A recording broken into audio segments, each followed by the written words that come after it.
ശാരദ വരുന്നുണ്ടോ? വരുന്നു. അവൾ എങ്ങനെയാണ്? അമ്മ വേലയ്ക്ക് പോയപ്പോ പറഞ്ഞായിരിക്കും. ആ കുറിപ്പ് വല്ലതും സംശയിച്ചു? എന്തോ.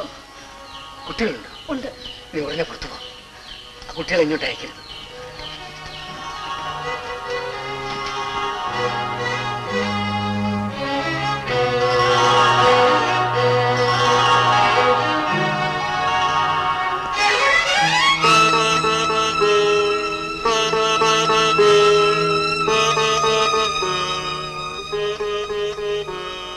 നീ എന്നെ പിടിപ്പിക്കാൻ തുടങ്ങുകയാണ്. ആരെങ്കിലും നിന്നെ പിന്തുടർന്ന് വന്നാൽ അപകടമല്ലേ? എന്തിനാണ് നീ വന്നത്? ആ കുറിപ്പ് നിന്നെ കാണുക കൂടി ചെയ്തു. വേറെ ആരെങ്കിലും കണ്ടോ, എന്തെങ്കിലും കുഴപ്പമുണ്ടോ ഒന്നും അറിയാൻ പാടില്ല. അയ്യോ, ഞാൻ ഇത്രയും വിചാരിച്ചില്ല. ഞാൻ തെറ്റ് ചെയ്തു പോയി. ഇനി നമ്മൾ എന്ത് ചെയ്യും? ആ സാരമില്ല, നീ പരിഭ്രമിക്കണ്ട. പോലീസുകാരറിയുമോ? നീ വിഷമിക്കാതിരിക്കും ശാരദേ. വേഗം സംസാരിച്ചിട്ട് പോയാൽ മതി. ഒളിവിൽ കഴിയുന്നതിന്റെ ക്രമവും ചിട്ടയും നിനക്കറിയാൻ വയ്യാഞ്ഞിട്ട് പറ്റിയ അപകടമാണ്. ഇപ്പോഴെന്തിനാ വന്നത്? ഒന്ന് കാണാൻ. സങ്കടപ്പെടാതിരിക്കൂ, സങ്കടപ്പെടാതിരിക്കൂ. പോലീസുകാർ വീട്ടിൽ ചെയ്ത ശല്യങ്ങളെല്ലാം ഞാൻ അറിഞ്ഞു. നല്ലൊരു ലക്ഷ്യത്തിന് വേണ്ടിയാണ് നാം ഇതെല്ലാം സഹിക്കുന്നതെന്ന് മാത്രം വിചാരിച്ച് നീ സമാധാനിക്കണം. ഞാൻ എന്തും സഹിക്കും. അങ്ങേ അവരുടെ കയ്യിൽ കിട്ടിയാൽ. അയ്യോ, കിട്ടിയാൽ അവരെന്നെ കൊല്ലും. പക്ഷേ എന്നെ അവർക്കങ്ങനെ കിട്ടാൻ പോകുന്നില്ല. 5000 അല്ല 50,000 വാഗ്ദാനം ചെയ്താലും എന്റെ രക്ഷയ്ക്ക് വേണ്ടി പട്ടിണി കിടക്കുന്ന മനുഷ്യരുണ്ട്. അതോർത്ത് നീ ദുഃഖിക്കണ്ട. യഥാർത്ഥത്തിൽ നീയാണ് ദുഃഖിക്കാൻ പോകുന്നത്. എല്ലാം സഹിച്ചും കുഞ്ഞുങ്ങളെ നീ വളർത്തണം. നിന്റെ മനസ്സ് ഒട്ടും പതറരുത്. എന്ത് കഷ്ടപ്പാടും സഹിക്കാൻ കഴിവുള്ളവളാണ് ഈ ശാരദ. അതോർത്ത് വിഷമിക്കരുത്. ശരി, എന്നാൽ ഇനി താമസിക്കണ്ട, പോ. കുട്ടികൾ അച്ഛനെ കാണാൻ വേണ്ടിയാണ് വന്നിരിക്കുന്നത്. വേണ്ട വെങ്കം, വേണ്ട. അവരെന്നെ കാണരുത്. കുട്ടികൾക്ക് ഒന്നും ഒളിക്കാനുള്ള ശക്തിയില്ല. അത് അപകടമാണ്.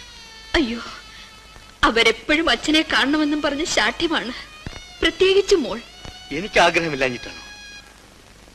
വികാരത്തിന് നമ്മൾ അടിമപ്പെട്ടു പോയാൽ അത് അപകടത്തിന് കാരണമാകും. കുട്ടികളോട് അച്ഛനിവിടെ ഇല്ലെന്ന് പറഞ്ഞേക്കൂ. അവർ ആഗ്രഹിച്ച് പുറത്തു നിൽക്കുകയാണ്. ഞാൻ അവരെ കാണുമെന്ന് എനിക്ക് നിർബന്ധമാണ്. അപകടമുണ്ടാകുമെങ്കിൽ? ചിലപ്പോൾ. എങ്കിൽ വേണ്ട. എന്നാൽ നീ വേഗം പോകും. കുഞ്ഞുങ്ങളെ അധിക നേരം ആശിപ്പിച്ച് നിർത്തരുത്. തന്നെയുമല്ല, എന്റെ തന്നെ നിയന്ത്രണം ചിലപ്പോൾ വിട്ടുപോകും ശാരദ.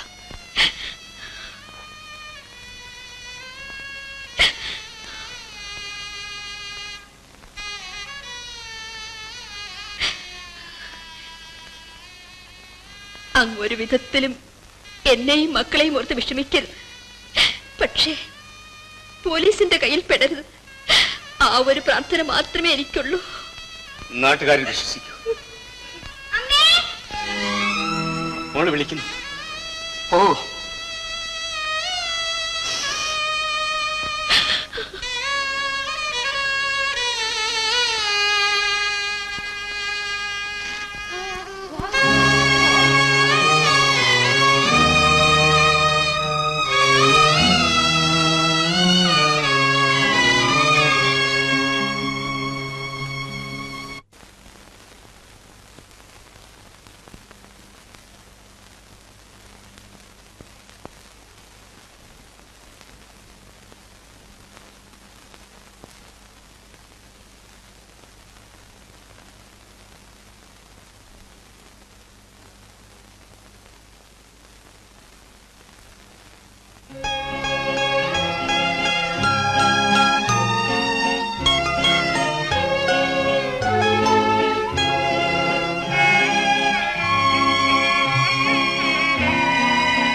ആണോ?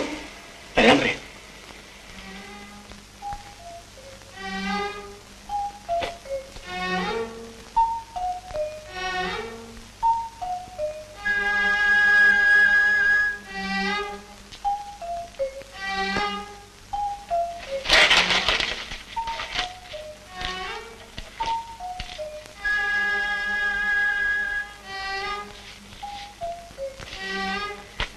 കേന്ദ്ര കമ്മിറ്റിയിൽ നിന്നും ചെക്ക് വന്നിട്ടുണ്ടോന്നാണ്?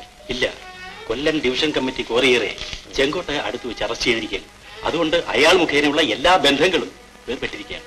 ഒരാഴ്ചക്കകം ബന്ധം വീണ്ടും കിട്ടുമെന്നാണ് പറയുന്നത്. എല്ലായിടത്തും സംഘടനകളായിട്ടുണ്ടെന്നാണ് അറിവ്. ആണ്. ഈ സർക്കുലറിന്റെ കുറെ കാപ്പികൾ ഇന്ന് തന്നെ സൈക്ലോ സ്റ്റൈൽ ചെയ്യിക്കണം. ശരി.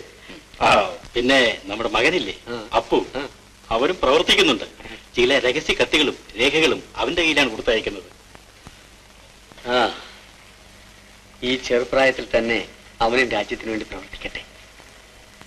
കുഞ്ഞുങ്ങളെ കാണണമെന്ന് വലിയ ആഗ്രഹമായിരിക്കും. ഇപ്പോൾ 1 വർഷമായി ഞാൻ എൻ്റെ കുഞ്ഞുങ്ങളെ കണ്ടിട്ട്.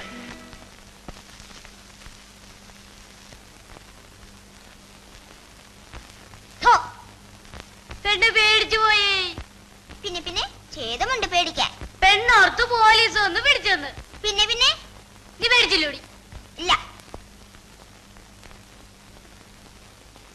ഞാൻ അമ്മയുടെ അടുത്ത് പറയും. എന്തോന്ന് പറയും? ഞാൻ പറയും. എന്തു പറയുന്നു? അന്നിരിക്കെ സോമനോട് വഴക്കൂട്ടിയ കാര്യം ഞാൻ അമ്മയുടെ അടുത്ത് പറയും. എന്താ അമ്മണിമോളെ വഴക്ക്? കൊച്ചുമ്മ, ഈ ചേട്ടൻ എന്നെ പേടിപ്പിച്ചു. കൊച്ചുമ്മ, നീ എന്തിനാണ് അവളെ പേടിപ്പിച്ചതപ്പോ? അവള് പേടിച്ചില്ലെന്ന് പറഞ്ഞതോ? ആഹാ, പറഞ്ഞോ? ഒരു വിശേഷക്കാരൻ.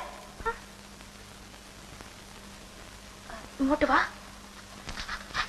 നീ അവിടെ പോയോ? പോയി. ഇന്ന് ഒരെഴുത്തേ ഉള്ളൂ. കുഴപ്പമുണ്ടാക്കുന്നു. കൊച്ചുമ്മ, ഞാൻ അവിടെ ഒരാളെ കണ്ടു. ആരും ചേട്ടൻ കണ്ടത്?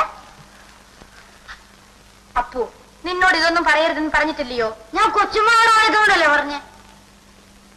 എന്നോടായാലും നിന്റെ അമ്മയോടായാലും ആരോടും മോൻ പറയരുത്. ആരേ ചേട്ടൻ കണ്ടത്? മോളെ, മോൾ ഇതൊന്നും ചോദിക്കരുത് മോളെ. അറിഞ്ഞാലും ഞാൻ പറയല്ലോ കൊച്ചുമ്മ. ഒളിച്ചിരിക്കുന്നവർ ആരെങ്കിലും നമ്മുടെ വീട്ടിൽ വന്നാ മോൾ ആരോടും പറയരുത്. പറയോ? പറയോ മോള്? തീർച്ച? മിടുക്കി. പിന്നെ കൊച്ചുമ്മ കുളിക്കാൻ പോന്നു. നിങ്ങൾ വരുന്നുണ്ടോ?